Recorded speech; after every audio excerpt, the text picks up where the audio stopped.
Salve, salve galera, beleza? Mais um Duas Saídas começando e abrindo a nossa série sobre os playoffs do NBB. Vai ser um vídeo sobre cada confronto desde as oitavas de final até a grande decisão e por isso eu já te convido a se inscrever aqui no nosso canal, também seguir o Duas Saídas nas outras redes sociais, os links vão estar aqui embaixo na descrição ou nos comentários. E vamos lá, vamos começar pela série que abre os playoffs da temporada 2022-2023 do NBB, entre Bauru Basquete e Oscar São José. É o confronto do 7º contra o 10º no campeonato, e o Bauru terminou a primeira fase ali com a campanha de 19 vitórias e 13 derrotas, 60 e poucos por cento de aproveitamento. São José ficou abaixo dos 50%, com uma campanha de 15 vitórias e 17 derrotas. Apesar disso, apesar dessa diferença aí de 4 jogos a mais que o Bauru Basquete conseguiu vencer, se você tirar os confrontos entre Bauru e São José da primeira fase, a campanha fica muito parecida. Por quê? Nos jogos da fase regular, Bauru Basquete venceu as duas contra São José, eu vou falar disso mais pra frente, e contra os demais adversários, os dois times tiveram grandes momentos e alguns bem inconstantes.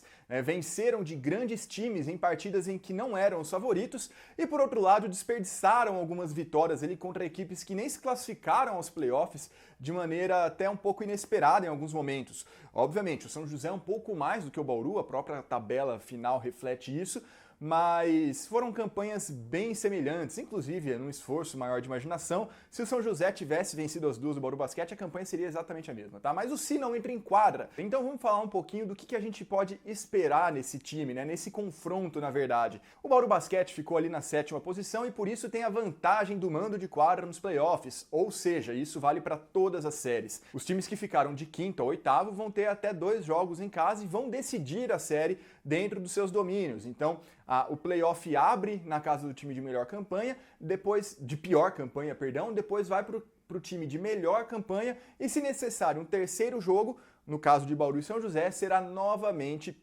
em Bauru. Então vamos falar um pouco ali do Bauru Basquete, né, que ficou em 7º lugar nessa temporada. É um elenco, é uma equipe bem peculiar no NBB, tem o menor ritmo, o menor pace durante as partidas ali, então é a equipe que, em média, mais gasta o seu tempo de posse de bola até construir o seu arremesso, até encontrar a sua jogada, e por causa disso acaba tendo menos posses nas suas partidas, consegue pressionar bem também os adversários na defesa, e isso torna o estilo do Bauru Basquete, o jogo do Bauru Basquete, relativamente único. Um jogo um pouco mais lento, sem tanta correria, apesar de ter atletas que fazem isso muito bem, principalmente ali no Dontrell Bright, que é um dos atletas, se não o mais rápido de explosão no NBB.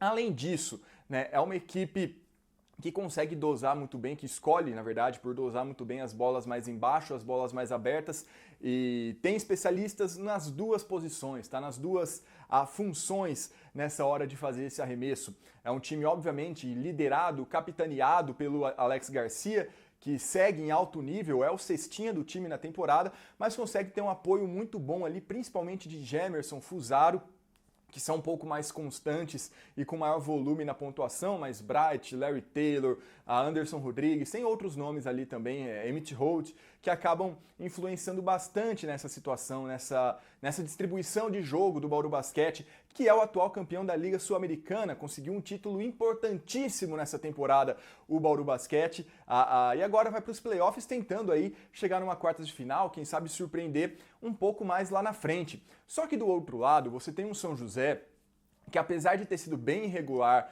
ao longo dessa temporada, tem peças muito interessantes e um elenco maior que o do Bauru. Enquanto o Bauru roda o seu elenco com 8 jogadores, o São José tem 10 atletas com mais de 10 minutos de média.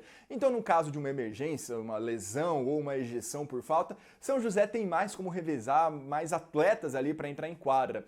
Em que pese que nos playoffs com a rotação mais curta isso não seja um fator tão considerável assim, mas no caso de uma situação específica, né, como essas que eu citei, pode acabar funcionando. Eu peço desculpas que a luz está variando, tá? Porque eu geralmente gravo à noite e especificamente hoje eu estou gravando de dia. Então o sol aqui fica mudando um pouco, por mais que eu tenha fechado as cortinas, aí, ó, já escureceu de novo. É a magia do YouTube. Mas vamos lá, vamos seguir aqui.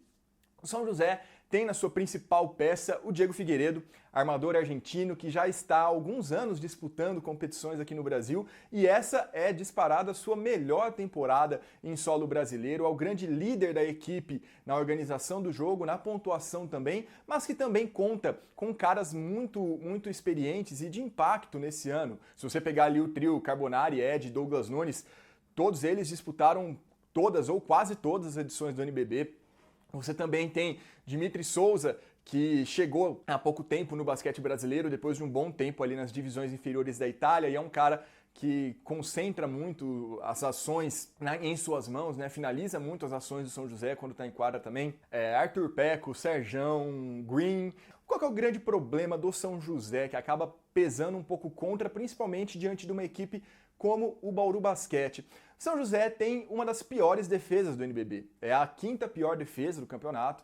Bauru, por outro lado, tem a terceira melhor defesa. Em que pese que o São José costuma ter um ataque com muito volume, costuma arremessar muito, até ser superior aos adversários na maioria dos casos, a defesa do Bauru consegue sim a sustentar uma partida competitiva contra praticamente qualquer time do NBB a partir de um placar mais baixo. Tá? Acaba sendo um pouco disso, e no ataque sendo também um pouco mais lento por opção, tá? E também pelas características de seus jogadores. O Bauru Basquete consegue manter ali uma situação um pouco mais equilibrada. Nos dois confrontos da primeira fase entre Bauru e São José, curiosamente, Bauru foi muito melhor, tá? Ganhou um jogo pela diferença de 18 pontos, a outra foi 23 ou 25, e essa de acima de 20 foi em São José, inclusive.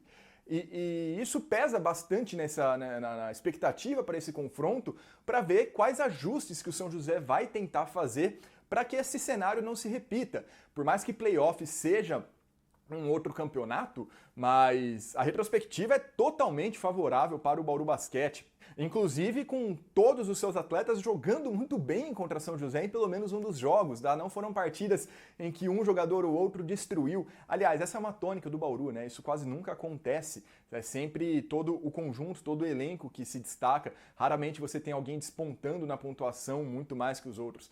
E vamos ver como é que São José vai conseguir equilibrar um pouco essa situação. O que pode pesar a favor do São José, além de ser um time com boas peças, um time qualificado, um time que conta muito com o apoio da sua torcida, joga muito bem quando está lá jogando em São José dos Campos, seja no Lineu de Moura ou agora no Teatrão, como vai ser essa partida dos playoffs, o São José vai começar a série em casa. E o que eu vou falar agora vale para todos os playoffs desse NBB nas oitavas de final, que nas oitavas são melhor de 3 e as partidas quartas de final já é melhor de 5. Esse sistema em que o time de pior campanha começa em casa e depois o segundo e o eventual terceiro jogo é no time de melhor campanha, pode criar algumas distorções. Por exemplo, vamos analisar tomando por base essa série entre Bauru e São José. Se o São José vence a primeira partida, que vai ser nessa segunda-feira, o Bauru, mesmo tendo a vantagem de decidir em casa, vai para o segundo jogo com a corda totalmente no pescoço, não podendo perder ou estar eliminado da competição.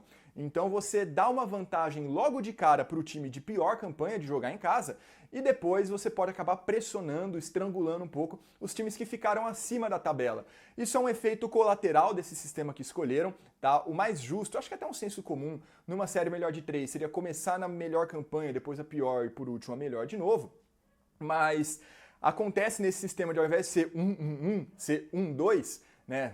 1 no pior campanha, 2 no melhor campanha, por conta de logística, né? Para os times fazerem menos viagens, e principalmente para economizar, né? Você ali, se a série se arrastar para a partida final, você gasta alguns dias a mais de hotel e não uma viagem inteira a mais aí no seu orçamento, e que até condiz bastante com a situação econômica de boa parte dos times do NBB nessa temporada. Então, a partir desse critério e desse argumento, a logística, nesse caso, fica acima de tudo. E novamente, isso vale para todas as séries, né? Não apenas para Bauru e para São José. Mas no final das contas, apesar disso, eu acredito que Bauru tem um leve favoritismo, não é tão grande assim quanto as partidas da primeira fase mostraram, porque nos playoffs tudo se equilibra um pouco mais, né? A paridade entre os times fica ali um pouco maior, ainda mais em campanhas tão semelhantes, como foram ali as de Bauru e São José. Bauru acho que tem um leve favoritismo, principalmente pelo elenco, tá? Que embora mais curto, eu acho um pouco mais qualificado que esse time do São José, conseguiu ser um pouco mais regular ao longo da temporada também, vai ter mais jogos em casa, vai poder decidir em casa, e o retrospecto da primeira fase foi muito pro lado do Bauru. Então, novamente, mesmo que seja muito provável uma melhora do São José, eu ficaria muito surpreso se víssemos algum jogo para os dois lados, tá? Com diferença de 15, 18, 20 pontos, igual aconteceu ali no primeiro turno, primeiro e no segundo turno. Na verdade, quem tá jogando na subida, nesse caso, né, é São José, e a primeira partida vai ser fundamental para o time ali ter melhores pretensões, ter alguma chance de aprontar para cima desse Bauru Basquete. Beleza, galera? É uma análise rápida aqui, não vou ficar falando de como foram as temporadas do time, o Fábio também não, porque, novamente, não faz sentido recuperar o tempo perdido de quando duas saídas ainda não existia, tá? Vamos sim dar o máximo de contexto, sem tornar as análises muito arrastadas, e é daqui pra frente, bora, que hoje já tem playoffs. Comenta aqui embaixo quem você acha que vai vencer essa série, até onde essas equipes podem ir nesses playoffs. Eu conto com a ajuda de vocês se inscrevendo no canal, curtindo esse vídeo, seguindo Duas Saídas também nas outras redes sociais. Amanhã e quarta teremos aqui os outros vídeos das demais séries dessa temporada e muitos outros conteúdos, né? Já lançamos a análise da Basketball Champions League América, basquete feminino também muito presente aqui no Duas Saídas. É isso, a gente tá só começando. Vamos junto, até a próxima. Valeu!